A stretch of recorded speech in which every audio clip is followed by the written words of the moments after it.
Breaking news చూస్తున్నాం. Indian students కి ఇప్పుడు బిగ్ షాక్ అని చెప్పుకోవాలి. అమెరికా బాటలోనే కెనడా కూడా ముందుకెళ్తుంది. భారీ స్థాయిలో స్టూడెంట్ వీసాలను రిజెక్ట్ చేస్తుంది కెనడా. 2025లో 80% భారతీయ విద్యార్థుల వీసాలన్నింటినీ రిజెక్ట్ చేసింది.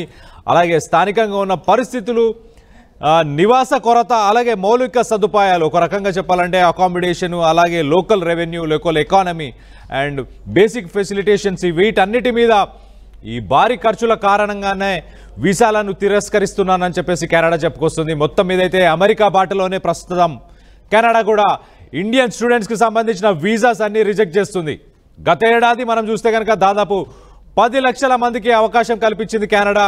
ఆ 10 లక్షల మందిలో దాదాపు 4,10,000 మంది అంటే 41% వీసాలు మన భారతీయులకే ఇచ్చింది, ఇండియన్ స్టూడెంట్స్కే ఇచ్చింది. కానీ ఈ ఏడాది కనీసం 3 లక్షల మందికి కూడా వీసాలు ఇవ్వనని కెనడా చాలా క్లియర్గా చెప్పేసింది. 3 లక్షలు అంటే 30% కూడా ఇవ్వము. అంటే పోయినసారి చూస్తే 41%, ఇప్పుడు 30% అంటే 11% తగ్గించేసింది ఈ ఇయర్. మరి రానున్న రోజుల్లో ఎలా ఉంటుందో ఒక్కసారి ఆలోచించండి. అమెరికా దాంతోపాటు కెనడా వీసాలు రిజెక్ట్ అవ్వడంతో చాలామంది ఇండియన్ స్టూడెంట్స్ మొత్తానికైతే జర్మనీ లాంటి కంట్రీస్కి అలాంటి ఆప్షన్స్ని పిక్ చేస్తున్నారు. జర్మనీకి వీసాస్ అప్లికేషన్స్ పెరుగుతున్నాయి. ఒక రకంగా మనం చూస్తే కనుక కెనడాలో 2022లో దాదాపు 18%, అలాగే దాని తర్వాత 2025లో ఇప్పుడు 9%కి తగ్గాయి దరఖాస్తులు. వీసా అప్లికేషన్స్ కూడా 18% నుంచి 9%కి తగ్గిపోయినట్టు తెలుస్తుంది. మొత్తం మీద అయితే స్ట్రిక్ట్ రూల్స్ని అమెరికా తర్వాత ఇప్పుడు కెనడా కూడా స్ట్రిక్ట్ రూల్స్ని తీసుకొస్తుంది. ఒక్కసారి మనం చూద్దాం అసలు కెనడాలో ఓవరాల్గా చూస్తే వీసా రిజెక్షన్స్ 62%కి పెరిగిపోయాయి. 62%లో ఎక్కువ శాతం వీసా రిజెక్షన్స్ 80% ఇండియన్సే. ఈ 2025 ఇయర్లో ఇప్పటిదాకా జరిగిన దాంట్లో ఇదే హైయెస్ట్ అని చెప్పుకోవాలి. 80% అనేది. ఒకసారి మనం కనుక చూస్తే కనుక 2024లో ఇండియన్స్కి దాదాపు ఓన్లీ అని చెప్పుకోవాలి. ఎలా అంటే 1,88,000 మాత్రమే స్టూడెంట్ అప్లికేషన్స్ ఏవైతే స్టూడెంట్స్కి వీసాస్ ఇచ్చారు.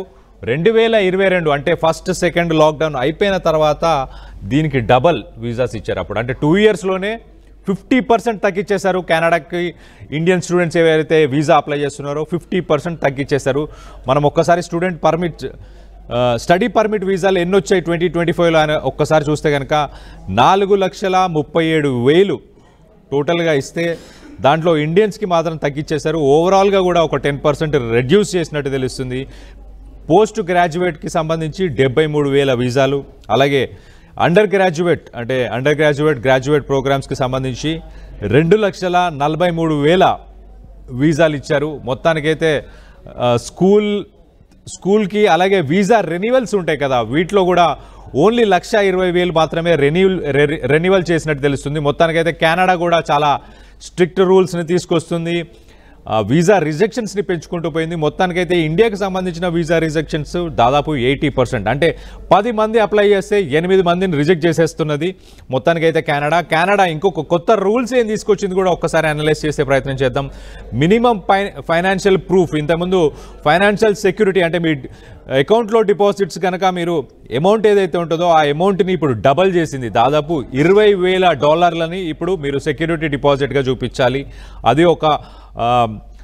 అదొక ఎలిజిబిలిటీగా పెట్టిన తర్వాత దాని తర్వాత పేపర్ వర్క్ కూడా చాలా క్లియర్గా ఉండాలి. మీ స్టడీ ప్లాన్ కూడా చాలా క్లియర్గా ఉండాలి. మీరు కెనడాకి ఎందుకు వస్తున్నారు, ఏం కోర్సులు చేద్దాం అనుకుంటున్నారు, ఎన్ని రోజులు ఉందాం అనుకుంటున్నారు అనేది కూడా చాలా క్లియర్గా చెప్పాలి. దాంతోపాటు మీ ఇంగ్లీష్ ఫ్లూయెన్సీ లేకపోతే ఫ్రెంచ్ లాంగ్వేజ్ ఫ్లూయెన్సీ, ఈ లాంగ్వేజ్ ఫ్లూయెన్సీలు కూడా చాలా హై లెవెల్లో ఉంటేనే తీసుకునే ప్లాన్స్ చేస్తుంది. అలాగే మొత్తానికైతే fast track student direct stream ఏదైతే ఉందో ఆ ఫాస్ట్ ట్రాక్ స్టూడెంట్ డైరెక్ట్ స్ట్రీమ్ని కూడా ప్రస్తుతానికైతే రిమూవ్ చేసేశారు. షార్ట్కట్ మొత్తానికైతే ఇంటర్నేషనల్ స్టూడెంట్స్ అందరికీ చెక్ పెట్టే ప్రయత్నం చేస్తున్నారు. ఎక్కువ శాతంలో ఇండియన్స్కి చెక్ పెట్టే ప్రయత్నం చేస్తున్నారు. అమెరికా బాటలోనే ఇప్పుడు కెనడా కూడా ముందుకెళ్తున్నట్టు తెలుస్తుంది. మొత్తానికైతే ఇండియన్ ఫ్యామిలీస్ ఏవైతే ఇప్పటిదాకా స్టూడెంట్స్ని అక్కడికి పంపించారో వాళ్ళు చాలా ఖర్చు చేసి ఎంతో డబ్బులు లోన్ తీసుకొని, లేకపోతే కొంతమంది ఆస్తులు అమ్ముకొని, కొంతమంది అప్పులు చేసి అప్లికేషన్ ఫీజు అంటూ, అలాగే టెస్టులు, అలాగే కన్సల్టెన్సీ సపోర్ట్ అంటూ ఇలా అన్ని రకాలుగా కూడా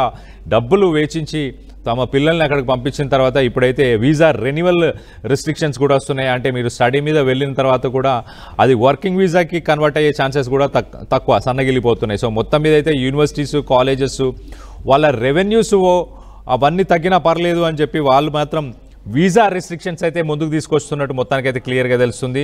ఇప్పుడైతే చిన్న సంస్థలు స్మాల్ ఇన్స్టిట్యూషన్స్ ఏవైతే ఉంటాయో అవి రిస్క్లో ఉన్నాయి.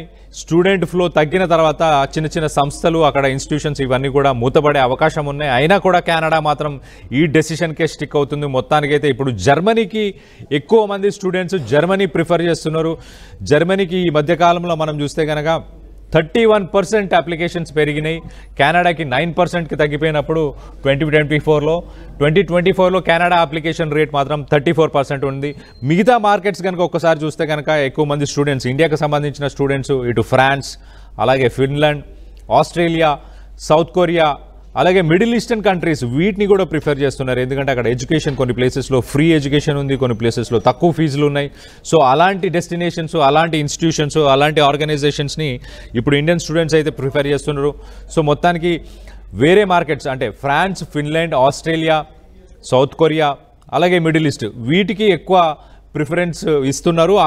ఆ గవర్నమెంట్స్ కూడా సపోర్టివ్గానే ఉన్నాయి. మొత్తం మీద అయితే అమెరికా, ఇటు పక్కన మనం చూస్తే కెనడా, నిన్న మొన్న లాస్ట్ వీక్ మనం చూస్తే కనుక ఇండియన్ ఇమిగ్రెంట్స్ ఎక్కువ ఉన్నారని చెప్పేసి ఆస్ట్రేలియాకి సంబంధించి ప్రొటెస్టులు కూడా చేశారు. ఆస్ట్రేలియాలో ఈ 100 సంవత్సరాల్లో వచ్చిన వాళ్ళు ఎక్కువ మంది ఇండియన్సే ఉన్నారు. ఇండియన్స్ని రానివద్దు, ఇండియన్స్ ఇమిగ్రెంట్స్ మాకొద్దు అంటూ ప్రొటెస్టులు చేశారు. మొత్తానికైతే అమెరికా, దాని తర్వాత ఆస్ట్రేలియా, ఇప్పుడు కెనడా ఈ 3 దేశాల నుంచి కూడా పరోక్షంగా ప్రత్యక్షంగా కొంతమంది ఓపెన్గానే ర్యాలీ చేసి ప్రొటెస్ట్ చేసి వద్దంటున్నారు. కొంతమంది మాత్రం గవర్నమెంట్సే ఇనిషియేటివ్ తీసుకుంటున్నాయి, గవర్నమెంట్సే వీసా రిస్ట్రిక్షన్స్ తీసుకొస్తున్నాయి, వీసా రిజెక్షన్స్ని ఎక్కువ చేస్తున్నాయి. మొత్తం మీద అయితే 2025లో 80% భారతీయ విద్యార్థులకు మాత్రం కెనడా మొండి చేయ చూపించింది అని మనం చెప్పుకోవచ్చు. ఒక రకంగా మనం చూస్తే కెనడాస్ వీసా క్రాక్డౌన్ ఏదైతే ఉందో అదైతే ఒక డొమెస్టిక్ ప్రెషర్.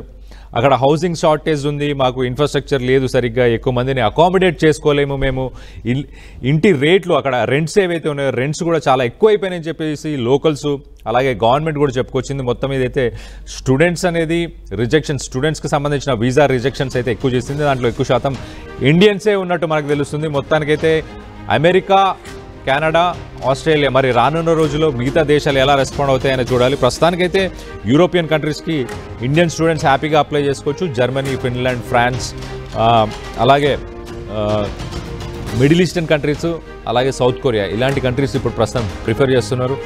అక్కడ ఎడ్యుకేషన్ కూడా బాగుందని చెప్పేసి ఎక్స్పర్ట్స్ కూడా చెప్తున్నారు. మరి మీరేమనుకుంటున్నారు దీనికి సంబంధించి? మీ రెస్పాన్స్ ఎవరైతే ఈసారి అమెరికా, అలాగే కెనడా, లేకపోతే ఆస్ట్రేలియా ఇలాంటి కంట్రీస్ చాలామంది వీసా ప్రిఫర్ చేసే వాళ్ళు ఉంటారు. మీరేమనుకుంటున్నారు? మీకు వీసా రిజెక్షన్స్పై మీ అభిప్రాయం ఏంటనేది కింద కామెంట్ రూపంలో తెలియపరచండి.